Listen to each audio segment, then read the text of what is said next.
Bismillahirrahmanirrahim. Assalamualaikum warahmatullahi wabarakatuh.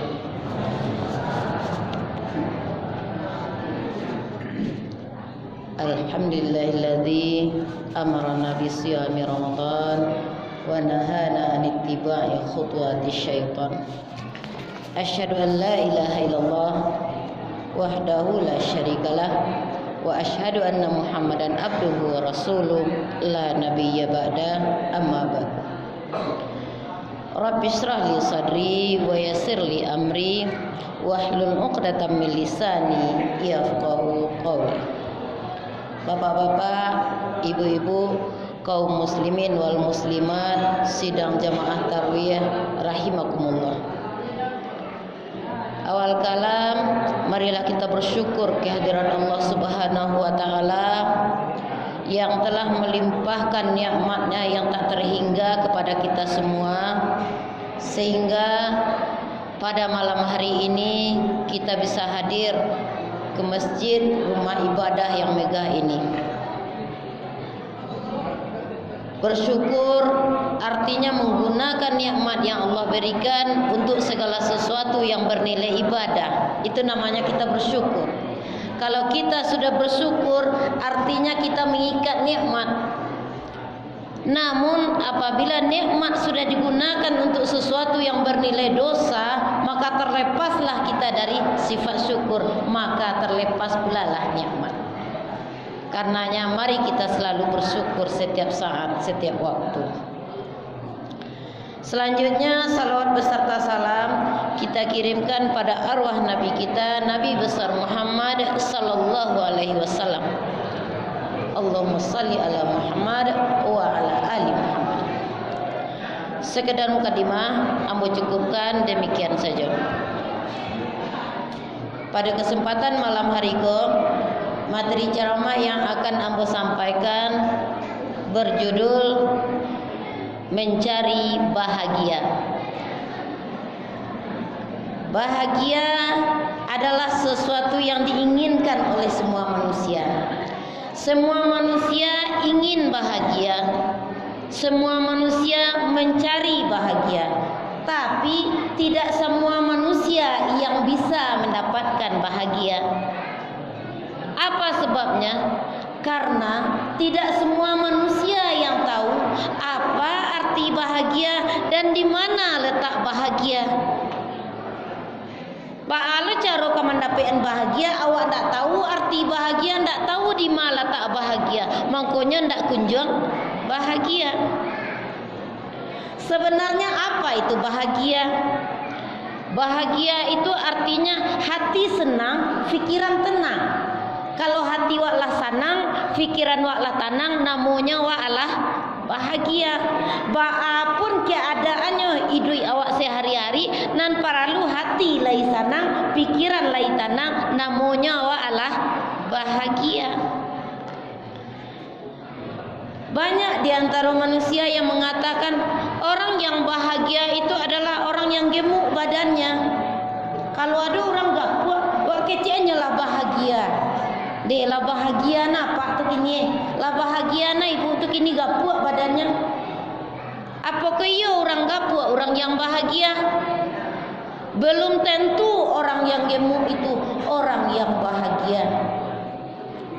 Ambo pernah mencari ibu-ibu badannya gapuk, satiuk kataga, satiuk kaduduknya marah-marah. Onde mak tandonya indah bahagia. Orang kalau cuk marang pasti tidak bahagia. Itu bukti salah satunya orang gemuk bukan orang yang bahagia, bukan pertanda orang bahagia. Ada pula yang mengatakan orang yang bahagia itu adalah orang yang berpangkat tinggi. Kalau nyolah jadi kepala, lah jadi pimpinan, lah jadi bos, lah jadi manajer, lah jadi direktur, wah kecilnya bahagia. Wih lah bahagianya kini mah, lah jadi orang gadang, lah jadi pimpinan. Apa kaya orang bentuk itulah bahagia? Belum tentu orang berpangkat tinggi itu orang yang bahagia. Zaman kini ada sebuah penyakit namanya insomnia. Bapak Ibu pernah mendengar penyakit insomnia? Insomnia itu artinya susah tidur. Penyakit susah tidur dialami oleh orang-orang yang berpangkat tinggi. Orang-orang yang tidak berpangkat jarang dapat penyakit insomnia. Orang lata kantuk-kantuk, orang lata lalu, orang laba karu, matanya masih nyalang je baru itu penyakit insomnia. Siapa yang mendapat penyakit itu? Orang berpangkat tinggi. Awak nanda berpangkat ke? Lai pernah mengalami penyakit insomnia? Indah. Bahkan sedang ambil ceramah pun ada yang tak kantuk, ada yang tak lalu. Tandanya penyakit insomnianya jauh dari situ. Ya, serang ceramah kan ada orang yang tak kantuk. Basanda bacari baru ambo ke ceramah di mana ambo ke basanda kan lama betul-betul.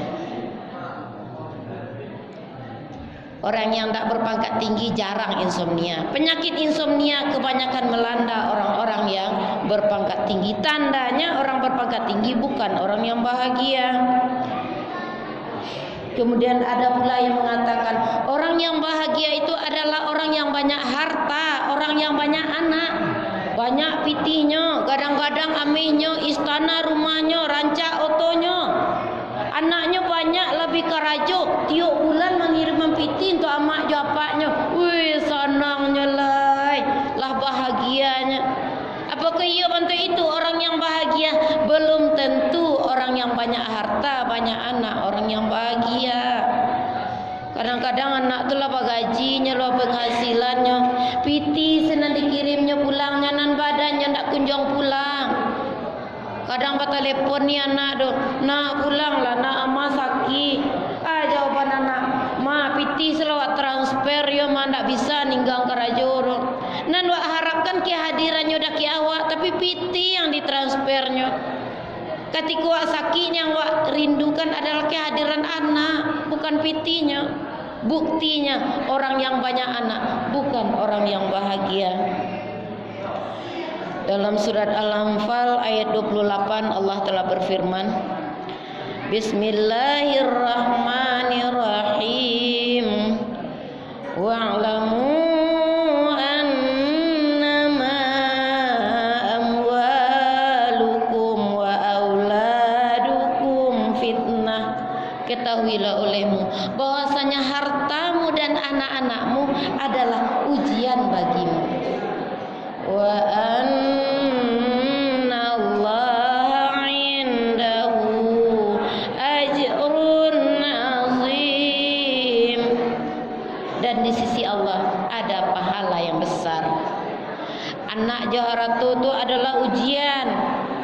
Kalau lay bertambah takwa awak diagi anak diagi haratu, yo lay lulus dalam ujian, ada pahala yang besar menanti kita. Diagi anak diagi haratu, awak semakin bersyukur, tandanya awak lay lulus dalam ujian. Tapi kebanyakan orang lalai dari mengingat Allah gara-gara punya harta, punya anak. Bapak-bapak, ibu-ibu, sedang jemaah yang berbahagia. Orang berharta, orang punya anak bukan orang yang bahagia. Orang berpangkat tinggi bukan orang yang bahagia. Orang yang berbadan gemuk bukan pula orang yang bahagia. Jadi siapa sebenarnya manusia yang bahagia? Manusia yang bahagia Allah jelaskan dalam surat Ali Imran ayat 112. Bismillahirrahmanirrahim. Duribat alaihimuz zillatu aynama suqifu illa bihablim minallah. Ditimpakan rasa kehinaan, rasa tidak bahagia kepada mereka manusia di mana saja mereka berada, kecuali orang-orang yang dekat hubungannya dengan Allah. Kalau dekat hubungan awak dengan Allah, awak akan bahagia. Kalau jauh hubungan dengan Allah, maka awak tidak akan pernah merasa bahagia. Apa tandanya orang yang dekat hubungannya dengan Allah? Yang pertama, orang yang dekat hubungannya dengan Allah, dia selalu menghadirkan Allah di dalam hati dan dalam fikirannya. Di dalam hatinya, dalam fikirannya selalu ada Allah.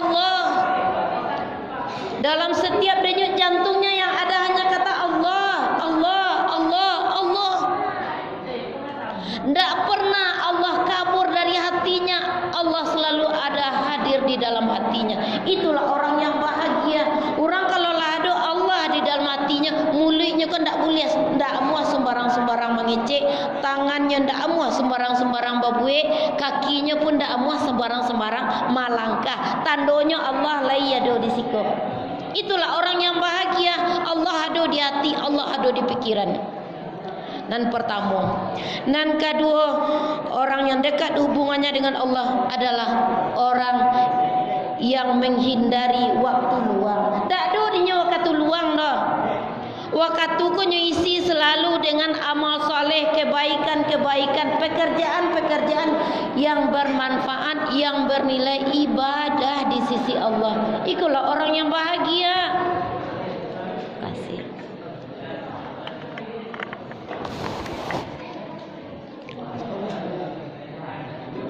Orang yang menghindari waktu luang, waktu itu dia gunakan semuanya untuk amal saleh. Kau mengecek yang bermanfaat, babuik yang bermanfaat, bakar aja yang ada faedahnya. Itulah orang yang bahagia. Tidak ada di nyawa waktu luang. Dan pernah ditanya, kalau ada orang bertanya, kerja bu gini bu, tidak ada orang boleh pensiun, tu mengasih boleh. Tidak ada rumah nonton, sudah bersih rumah tu nonton. Masa nonton saya tarik? Ikut terlalu banyak waktu luang. Makanya awak indah bahagia. Isilah setiap waktu yang Allah berikan dengan amal soleh. Awak kalau sibuk je amal soleh, jiwa awak kau sama je ayah banda mailia. Ayah banda mailia. Ayah banda kalau mailia taruih, nyo pasti barasiah, pasti janiah. Maka orang yang sibuk dengan amal soleh, hatinya kau barasiah, janiah, tak kumuah. Jadi isi taruh waktu wak dengan amal saleh. Orang nan berhenti dari amal saleh, maka jiwanya ku seperti ayah banda nan tapakok. Ayah banda kalau tapakok tasumbe karuah sudah tu busuk, banyak nyamuk, sumber penyakit. Maka jangan pernah berhenti dari amal saleh dari waktu ke waktu. Insya Allah kita akan menjadi orang yang bahagia. Yang ketiga, orang yang dekat dengan Allah, dia selalu menghindari permusuhan dengan manusia. Jangan suka bermusuh-musuhan, jangan suka bertangka-tangka. Orang nak suka bermusuhan, nak bertangka-tangka tu orang bodoh. Orang tak tentu je agama. Seketik-seketik bacakak, seketik-seketik bermusuhan, batangka, bacakak. Iku orang tak tahu je agama, tak ada ilmu. Tapi ada orang yang bertanya kamu Bu Susi, bah caranya kalau ada orang nak mencari cakak jawab. Kalau ada orang mencari cakak jawab, jangan dilawan. Orang nak mencari cakak tu orang bodoh. Kalau awak lawan lo, awak pun satu bodoh lo namanya do. Inya nak mulai akal awak sama je nya. Orang bodoh nak mau melawan nak bercakap tu. Kalau lawan lo dia satu lo jadi orang bodoh.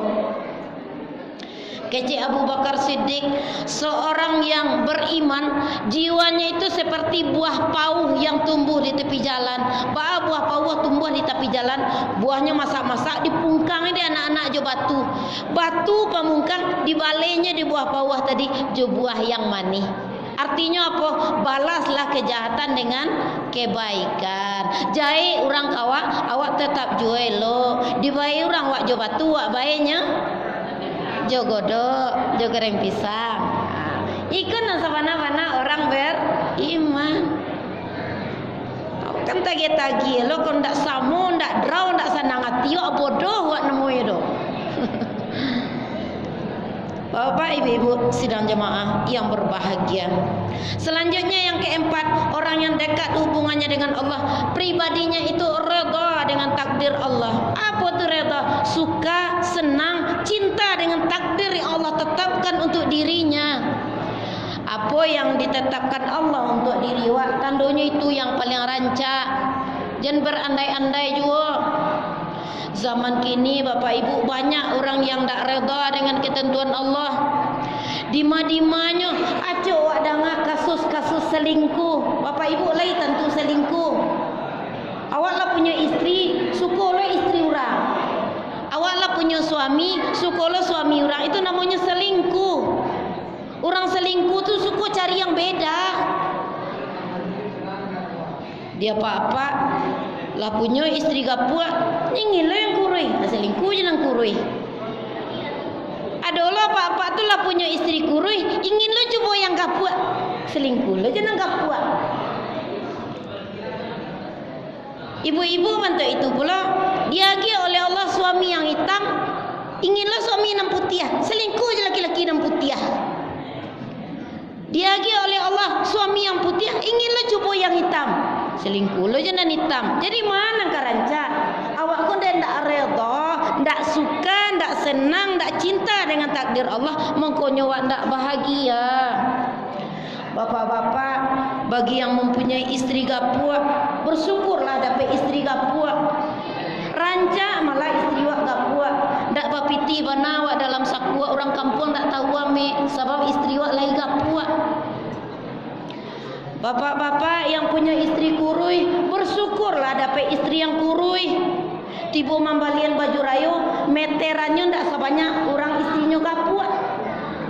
Orang gapua baju rayonya sampai meter. Orang kurui baju rayonya 2,5 meter lah cukup. Jadi bersyukurlah dapat istri kurui. Rancak sadonya yang lagi oleh Allah. Ibu-ibu meritulah yang dapat suami hitam, bersyukurlah dapat suami yang hitam. Rancak mah dapat suami hitam tu, orang hitam tu lebih kebal. Kanai panik, kanai hujannya ndak baa-baa. Cuba seandainya dapat suami yang putih ya, karena paniknya sakit kepala, karena hujannya basin-basin, damam. Apa yang Allah tetapkan untuk diri kita, itulah yang terbaik. Itu namanya redha. Kalaulah redha dengan takdir Allah, maka kita akan menjadi orang yang bahagia. Hati senang, fikiran tenang. Selanjutnya yang kelima, sadarilah dunia ini fata morgana. Dunia kok adalah sesuatu yang mengicuh. Kalau wak tagak di labuh ba aspal ari panegara, dari tagak wak di siko 10 meter atau 15 meter di muka wak labuh tu bantuannya barai kalau ari panegara. Iya ndak Bapak Ibu? Wak turui kian iyo ado iya tu. Indah ndak do gai do. Itu yang fata morgana. Jangan pernah berhayal-hayal dalam hidup kau, rasa kasanang, rasa kalasuh. Ambo dulu ya, ketika umur 20-an tak kicuh dengan fata morgana. Ambo nikah umur 24 tahun. Ketika tu sama-sama honor je suami ambo. Namanya sama-sama honor. Hidup bukannya pas-pasan, tapi lebih parah loh, kurang-kurangan. Kalau pas-pasan cukup namanya tuh. Kok kurang-kurangan? Acuk kurang. Pernah suatu ketika ambo honor kan di Sanawiyah Canduang. Suami ambo honor Sanawiyah Canduang, ambo honor lah Sanawiyah Canduang. Beliau maja fikih, ambo maja bahasa Arab. Dek kami sama-sama guru agama keduanya dipanggil dek apa kalau sekolah. Rupanya beliau magia zakat. Bara beliau magia zakat ketika tu 150.000. Dek kadang mana piti 150.000 tu dulu tahun 2000. Nikah 99. Tiba di rumah kecik suami ambo. Desi, dapat rezeki wak kini 150.000 ah. Nanti agak desi kecik lah kau udah balian. Piti wak do kini 150 ah. Kecik ambo, dah awak teraga nak makan bakso dah. Teraga makan bakso, nah awak beli nah. Kebetulan kadai bakso ada di muka. Balilah ketika tu bakso 5.000. Sa mangkuk tu, ketika tu 5.000 dah. Anak lah do ketika tu seorang. Bali 3 mangkuk. Lah sudah makan bakso, kecik ambo kau dah ambo. Dah. Rupanya kalau piti basari ko lama bana bakso ko yo dah yo. Iyo lah lama dah makan bakso kecik suami ambo. Dah besok kalau sempat awak diangkat jadi PNS dah. Awak setiap tanggal 1 beli bakso yo dah. Kecik suami ambo. Seandainya, iya jadi kalau seandainya diangkat jadi PNS salah surang tiap tanggal 1 awak beli bakso. Tapi menurut Uda kalau lah PNS wak salah surang, ndak usah tatapan tiap tanggal 1 lah kecilnya. Tiap nggak tanggal berapa? Tiap hari yuk beli bakso. Sebab orang kalau lah PNS itu gajinya kan berjuta. Oh iya, tiap hari yuk beli bakso besok kalau seandainya PNS. Iyo seandainya PNS awak beli bakso tiap hari. Abu candu mana bakso? Itu terjadi tahun 2000. Kemudian tahun 2007 kemudian ambo ditakdirkan oleh Allah diangkat jadi PNS. Kebetulan sedang hamil anak ketiga. Itu yang telakong merah. Sedang hamil anak ketiga. Keluar SK PNS ambo. Yang gaji setahun dari sebelum keluar SK tuh diborongnya diorang magian. Itu namanya Rafael, gaji boborong. Bara keluar piti ketika tuh 3,600,000. Wih, sekali itu semua duit. Ambo sekali itu mencari piti 3 juta bro. Jo amplop panjang kadang tuh dia ge bendahara. Kok Bu Susi gaji setahun. Tiba di rumah, ambo kecil lah ke suami ambo. Dah, lah tarimo Rafael tadi dah. Bara 3,600,000. Wih, segiku kira piti 3 juta tuh. Kecil suami ambo. Kadi balian je ke bakso. Kecil ambo. No salah. Baginda, tapi dulu kalau lah keluar SKPNS beli bakso. Mencari piti sebanyak tu salah kanyang periganya. Pantai ikolah dunia fata morgana. Ketika ndak ada rasa-rasa kalama, rasa kalaswa. Ndak ada tu dah. Sadarilah dunia fata morgana, pemandangan yang menipu. Ketika Allah tiba di sinan, di titik yang mbak inginkan, indah ke salama yang dibayangkan. Bara banyaknya orang ketika miskin marang-arang, "Ni bilo lawak kita makan daging we." Macu ke macu sesamba tari. Beko barulah kayonya nyo kembali daging. Ala banyak sekeluhan di badan pai baru baik ke dokter. Kece dokter, "Mak, Pak, berhenti makan daging leyo, kolesterolnya tinggi." Ketandanya dunia fata morgana. Ndak ada gitu dah rasa kalama. Sadari itu. Yang keenam, orang yang dekat hubungannya dengan Allah, dia tenang ketika menerima takdir. Ketika datang takdir baik, dia bersyukur. Ketika datang takdir buruk, dia bersabar. Dua kok kunci bahagia, sabar dan syukur. Kalau buruk sabar, kalau rancak syukur. Kalau hilang sabar, hilang syukur, mangkonya awak ndak kunjung bahagia.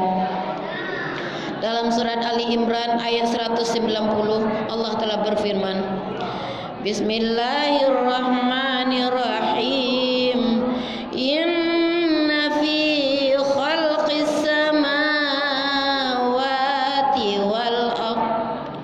Sesungguhnya pada penciptaan langit dan bumi, wa ikhtilafil laili wan nahar, dan pada pergantian malam dan siang, la ayatil liulil albab, terdapat tanda-tanda kebesaran Allah bagi orang-orang yang berfikir. Elok je buruk tu datangnya pergantian kawak sarupa malam je siang. Ketika datang takdir baik, ibaratnya tu siang, jangan terlalu onja-onjai, jangan terlalu gembira. Siang. Bekolah magari hari kalam leh. Sanang. Bekolah kurang senang malam hari leh. Tiba kesusahan. Baganti tari susah lalarui. Lah tiba lo subuh. Bekolah sarang lo hari balik. Lah senang lo balik. Pantu itu tari perputaran nasib ko. Awak dak boleh lupa diri, senantiasalah berpegang kepada Allah. Bersyukur ketika dapat takdir baik, bersabar ketika dapat takdir buruk. Orang yang memahami pertukaran nasib ini hanyalah orang-orang yang akalnya sehat dan orang-orang yang berpikiran cerdas. Orang yang sering mengeluh ketika susah, orang yang sering sombong ketika senang, tandanya akalnya tidak sehat, tandanya akalnya tidak cerdas. Ketika datang takdir buruk, jadilah orang yang kaya hati.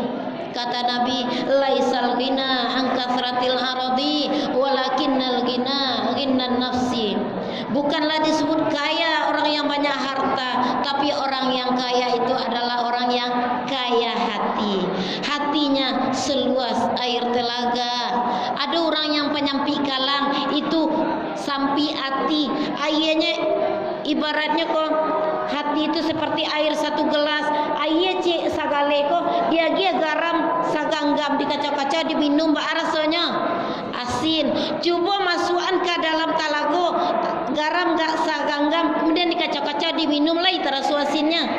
Ndak, bantu itulah hati yang luas, seluas air telaga. Jangan terlalu dirasa-rasakan kepahitan hidup. Ndak awak surang saja yang merasa pahit, orang lain pula. Tapi bang kau awak banyak bana keluhan, bako banyak talampau bana awak marang-marang. Sadarilah yang baik, yang buruk sama-sama ujian dari Allah Subhanahu wa taala. Sesekali kita harus meraja kepada orang tukang gali semua. Bapak-bapak, ibu-ibu kan pernah mencari orang gali semua. Ba orang gali semua. Lah dikali mulanya ya tanah keluar. Beko pasobok batu. Ya ampun aja batu. Beko pasobok batu paling gadang. Orang yang lah berpengalaman menggali sumur ketika pasobok batu gadang acenya. Alhamdulillah lah pasobok batu gadang diongka batu gadang ko akan keluar mata air yang besar.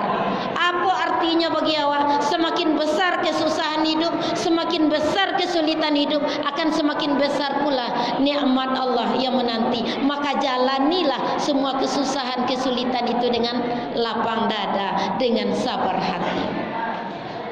Kemudian yang ketujuh, orang yang dekat dengan Allah itu dia hidup di atas dunia bagaikan tamu yang tahu diri. Awak kata dunia kau bagaikan tamu. Siapa tuan rumahnya? Allah. Ibarat awak datang ke rumah orang tu harus sopan-sopan, mengecek elok-elok, babue elok-elok. Sanang hati tuan rumah. Cuba awak bertamu ke rumah orang, mengecek ndak bagak-agak, batingkah bak suku hati awak, banci orang punya rumah kawak. Jangan sampai benda itu pula Allah hadirkan awak kata dunia. Sadarilah awak sebagai tamu. Jadilah tamu yang tahu diri, yang tahu diuntung. Mengecek elok-elok, babue elok-elok, itu namanya awak tamu yang tahu diri. Sudah tu sebagai seorang tamu, awak harus tahu batas awak bertamu tu. Ndak baralamu, bertamu ndak boleh lama-lama. Kata dunia ku ndak lama-lama doh. Dari bayi bekok sampai awak meninggal bara mananya. Bayi, kanak-kanak, remaja, dewasa, tua, akhirnya mati. Berusahalah menjadi tamu yang meninggalkan kesan yang baik-baik. Beko kalau suatu saat lah tiba ajal lah dimasukkan orang wak kalian lahat, berusahalah apa yang dibicarakan orang di atas bumi tentang kita adalah tentang yang baik-baik saja. Apa tu nak donya kini dulu masuk hidupnya elok bana kok mengecek ko yo bana baal awak mananga. Ibu tu elok bana mengecek ko lemah lembut, ndak pernah awak tersinggung. Tandonya awak meninggalkan kesan yang baik.